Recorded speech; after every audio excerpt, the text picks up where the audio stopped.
Olá, caros alunos. O tema da nossa aula de hoje é capacitância e capacitores. Vamos iniciar com os capacitores. O que são capacitores? São dispositivos eletrônicos. Eles estão presentes em praticamente todos os aparelhos eletrônicos, desde a TV da sua casa até o seu celular. A era moderna da eletrônica que nós vivemos hoje não vive sem os capacitores, tá certo? Então, nós definimos um capacitor como sendo um sistema constituído por dois materiais condutores, e esses materiais estão separados por outro material isolante, ou que seja o ar ou vácuo. Um exemplo comum nós podemos considerar o seguinte: duas placas metálicas colocadas lado a lado, e a região entre essas placas sendo preenchido com um material isolante, como plástico, borracha, ou que a região entre essas placas tenha ar ou vácuo. Isto constitui um capacitor. Aqui nós temos uma imagem de alguns capacitores que são utilizados em equipamentos eletrônicos. Os seus formatos e tamanhos são os mais variados, tá certo? E muitos desses capacitores, eles são utilizados para sintonia de estações de rádio, para armazenamento de informação, ou seja, o banco de memória dos computadores, dos celulares, são capacitores. Então, são capacitores que guardam informação a partir de sua utilidade. E qual é a sua utilidade? Armazenar carga e, consequentemente, armazenar energia elétrica. Então, a principal função do capacitor é armazenar carga elétrica. E, ao armazenar carga, o capacitor também armazena energia elétrica. Tá certo? Um detalhe importante aqui é que a quantidade de carga armazenada ou a quantidade de energia armazenada está relacionada com a capacitância. Portanto, a capacitância é a medida da capacidade de armazenar carga ou energia de um capacitor. Logo, cuidado para não fazer confusão, o capacitor é um dispositivo eletrônico, ele é físico, enquanto a capacitância é uma grandeza física que nos diz quanto de carga ou quanto de energia um capacitor consegue armazenar, consegue guardar, tá bom? Agora partimos para a definição quantitativa. Então, definimos a capacitância de um capacitor como a razão. Razão, a palavra razão significa uma divisão entre quem? Entre a quantidade de carga armazenada no capacitor, já que esta é a sua função, e a diferença de potencial, uma vez que para que o capacitor consiga armazenar energia, você tem que fornecer uma fonte de energia para ele, ou seja, uma bateria, um gerador. Essa bateria ou esse gerador irão fornecer uma diferença de potencial para o capacitor e com isso o capacitor consegue guardar carga elétrica, armazenar carga elétrica. Portanto, a capacidade do capacitor de armazenar carga elétrica é a razão entre a quantidade de carga armazenada e a diferença de potencial a qual o capacitor foi ligado. Então, de um modo geral, nós temos a seguinte equação. Pegamos a carga, dividimos pela diferença de potencial, obtemos a capacitância. Então, essa é a definição matemática de capacitância. Quanto de carga será armazenada no capacitor quando conectarmos ele a uma fonte de tensão, a uma bateria, a um gerador que fornece uma diferença de potencial. Tá bom? Então, Q sobre U nos dá a capacitância do capacitor. Tá bom? Um detalhe importante aqui é que usamos a unidade de medida Coulomb para medir carga elétrica e a unidade de medida Volt para a diferença de potencial, para a voltagem. Portanto, qual é a unidade que nós vamos usar para medir a capacitância? Essa unidade é o que nós chamamos de Coulomb por Volt. Só que essa unidade recebe um nome especial em homenagem a Michael Faraday, que é o simplesmente Faraday.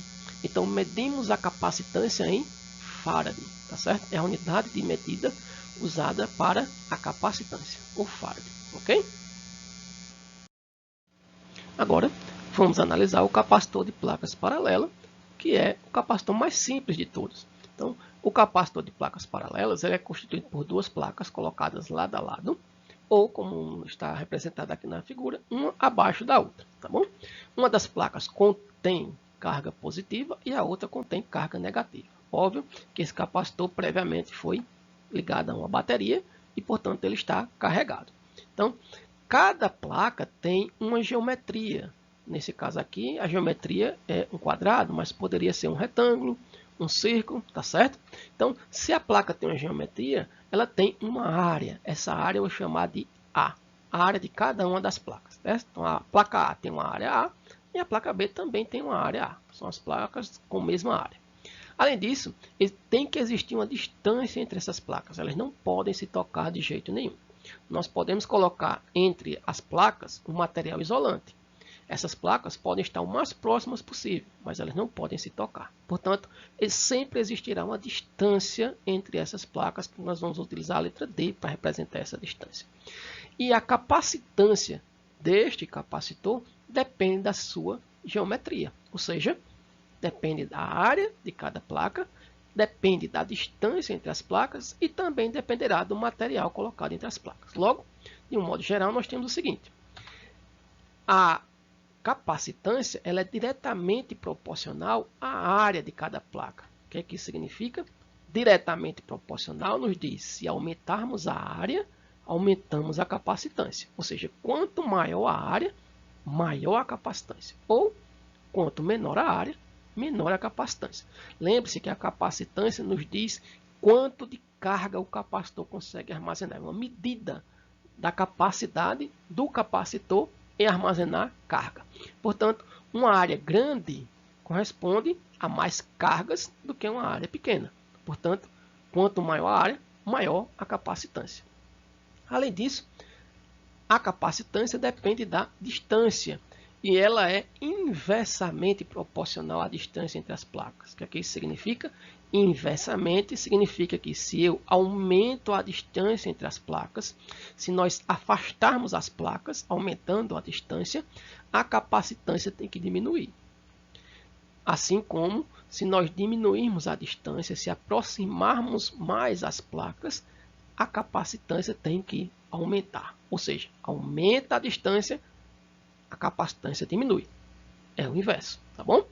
Além disso, a capacitância também vai depender do material dielétrico contido entre as placas. Dielétrico significa, é sinônimo de isolante. Então, podemos colocar aqui entre as placas uma película de papel extremamente fininha.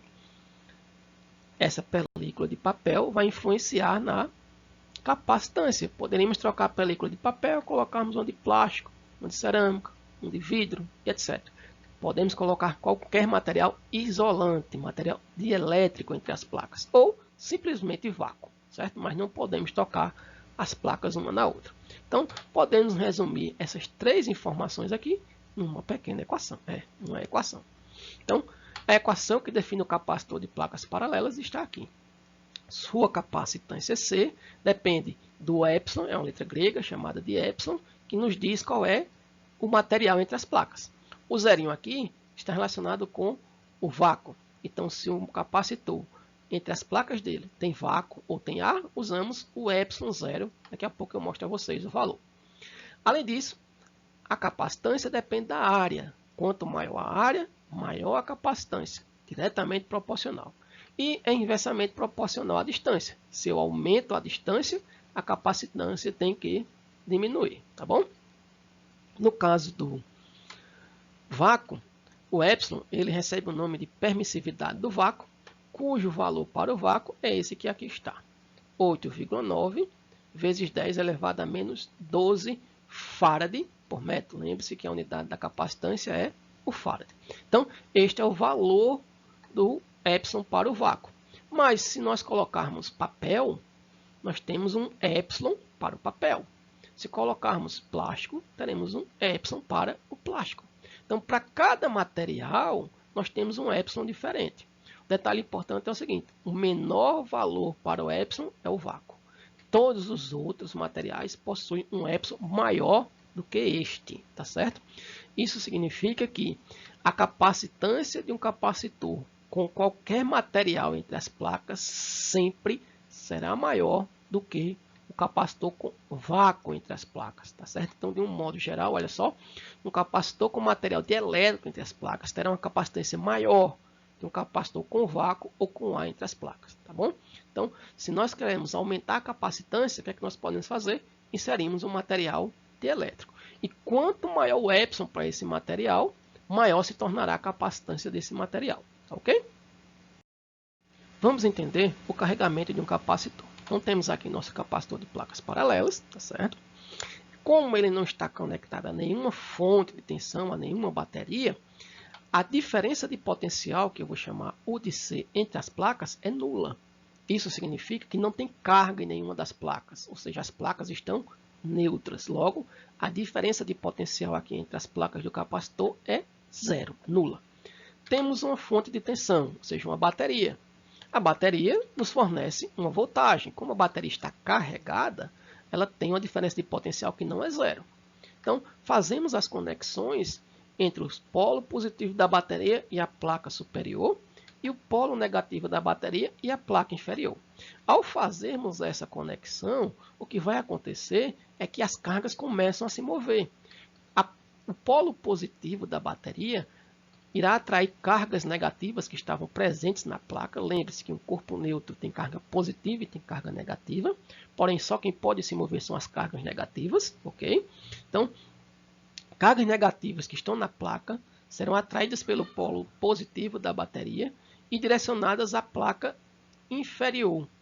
Então, tem este movimento de carga, sai negativo da placa superior e ela vai ser depositada na placa inferior. Ao fazer isto, esta diferença de potencial começa a aumentar. Lembre-se que inicialmente era zero.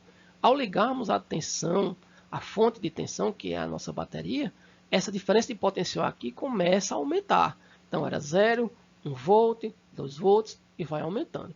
Vamos supor que a diferença de potencial da bateria aqui fosse de 12 volts. Certo? É uma bateria de 12 volts. E, portanto, essa diferença de potencial entre as placas do capacitor vai começar a aumentar. 1 volt, 2 volts, 4 volts, 6 volts, 8 volts, 10, até chegar em 12. E, portanto, esse movimento de carga vai continuar enquanto essa diferença de potencial aqui entre as placas for menor do que 12.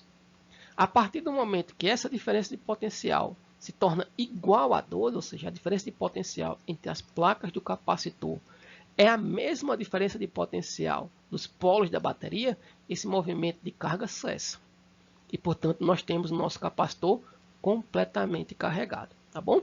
Então, o capacitor estará carregado quando a diferença de potencial entre as placas do capacitor for exatamente igual à diferença de potencial da bateria. Então, nós podemos desfazer a ligação e temos nosso capacitor completamente carregado, tá bom? Precisamos conhecer agora quanto de energia será armazenada no capacitor, uma vez que acabamos de ver como carregar um capacitor. Percebemos que a carga no capacitor ela é gradativa. O capacitor começa a ganhar carga a partir do momento que nós ligamos ele à fonte de tensão, ou seja, a bateria. Só que ele não ganha a carga de uma vez, ele ganha essa carga de forma gradativa. Portanto, para conseguirmos obter uma forma de encontrar a energia armazenada no capacitor, nós precisamos de um gráfico. Um gráfico no qual nós temos a tensão fornecida pela bateria em função da quantidade de carga armazenada pelo capacitor.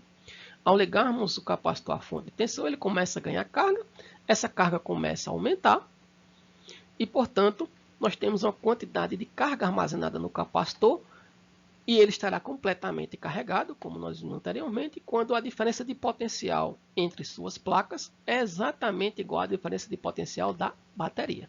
Então, com este gráfico, nós podemos obter a energia armazenada no capacitor. Observe que essa é uma figura geométrica, representa um triângulo. E para obtermos a energia, nós precisamos calcular a área embaixo desse triângulo. Portanto, a energia potencial do capacitor, que é armazenada no capacitor, é dada sobre a área abaixo da curva do gráfico da diferença de potencial em função da quantidade de carga. Então, nós precisamos calcular simplesmente a área de um triângulo. E como é que calculamos a área de um triângulo? Base vezes a altura dividido por 2. Então, vamos observar o nosso triângulo aqui. A base do nosso triângulo é essa medida aqui, ó, desde o zero até a carga armazenada no capacitor.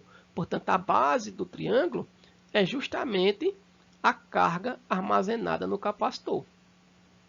A altura do triângulo representa a diferença de potencial, que é essa altura aqui, ó.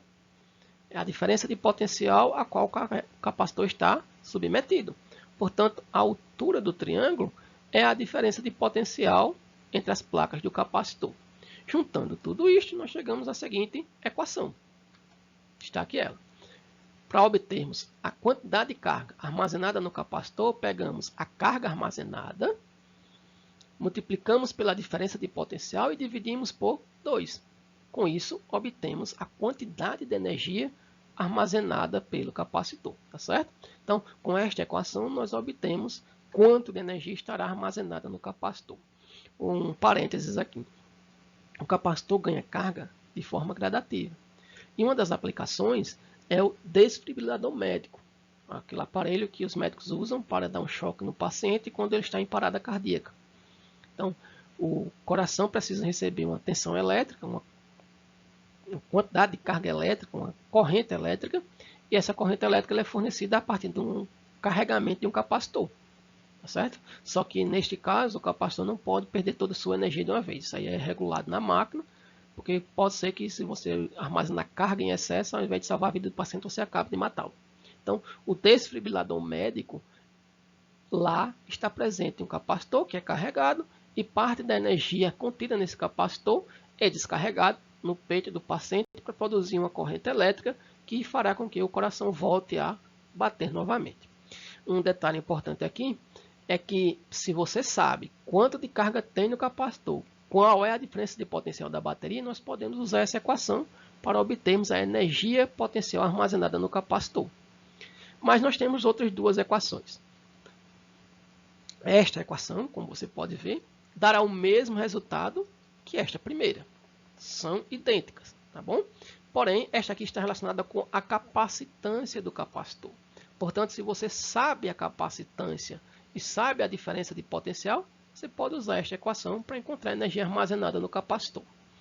Uma terceira equação seria esta outra, onde esta equação aqui está relacionada com a quantidade de carga armazenada no capacitor e a sua capacitância. Observe que cada uma das equações lhe dará o mesmo resultado, porém, elas são úteis para propósitos diferentes. Observe o detalhe aqui. Nesta equação, você não sabe a capacitância. Então, se no problema que você está resolvendo não tem a capacitância, mas tem a carga e tem a voltagem, você usa esta equação. Mas se no problema não tem a carga e você sabe da capacitância e da diferença de potencial, usa a segunda equação. Mas e se no problema não tiver a voltagem? Aí você sabe a carga, sabe a capacitância, usa essa terceira equação. Tá certo? Lembrando que qualquer uma das três lhe dará o mesmo resultado. Tá bom? Para finalizarmos a aula de hoje, vamos resolver uma questão e colocarmos em prática os conhecimentos adquiridos na aula de hoje. Então, um capacitor comercial da foto, está aqui o capacitor, tem os seguintes valores nominais: 1000 microF e 10 volts. Lembre-se que Faraday, o F que aparece aqui, representa a capacitância. Portanto, o 1000 que aparece lá é a capacitância. São 1000 microfarad. É a unidade para medir capacitância.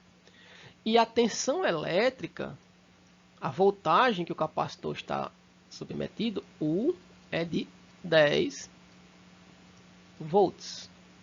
Certo? 10 volts. O que é que a questão nos pede? Letra A.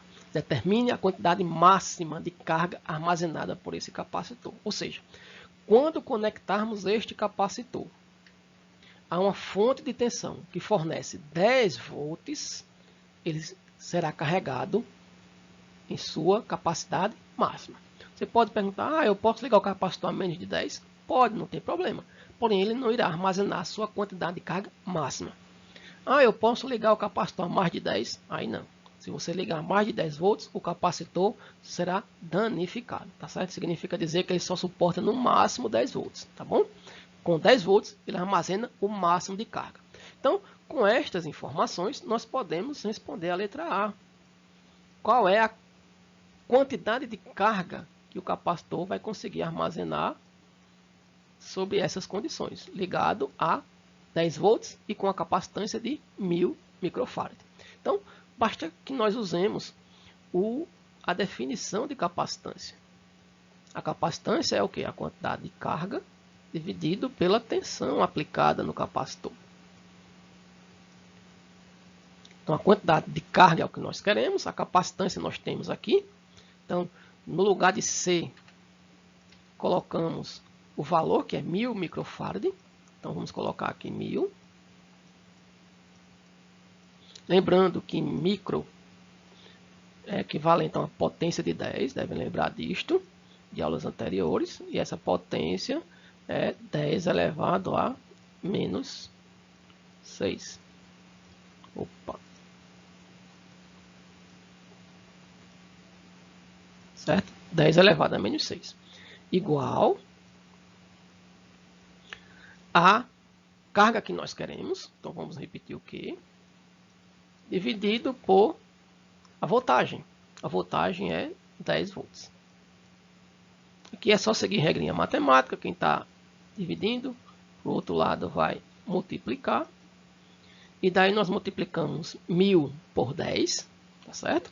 Ao multiplicarmos 1000 por 10, isso será 10.000.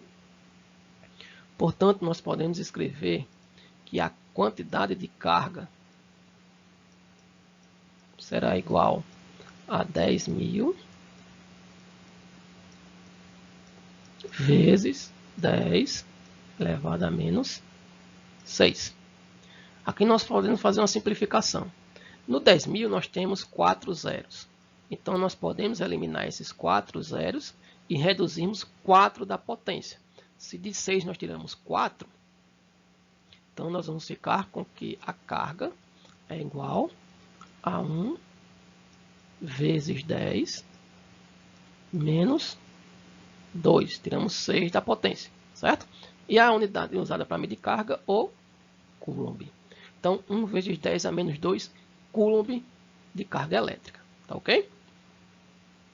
Vamos agora à letra B.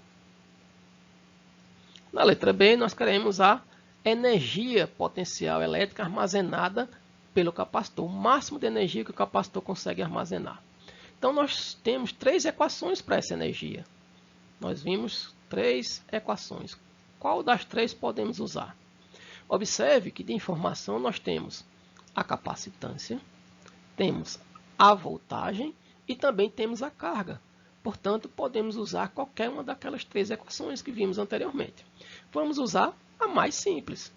A energia é a quantidade de carga vezes a voltagem dividido por 2.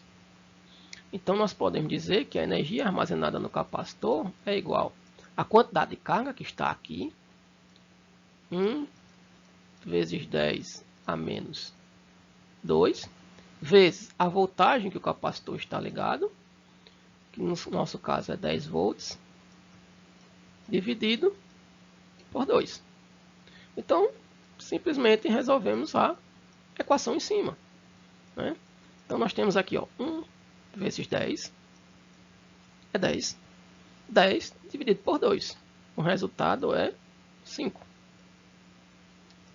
Então, temos 5. E repetimos a potência. Simplesmente sobrou a potência. Vamos repetir a potência aqui. 10 a menos 2. Porém, qual é a unidade usada para medir energia? O joule. Então, essa é a quantidade de energia armazenada pelo nosso capacitor. 5 vezes 10 a menos 2 joules de energia. Tá bom? Então, por hoje é só. Até a próxima aula.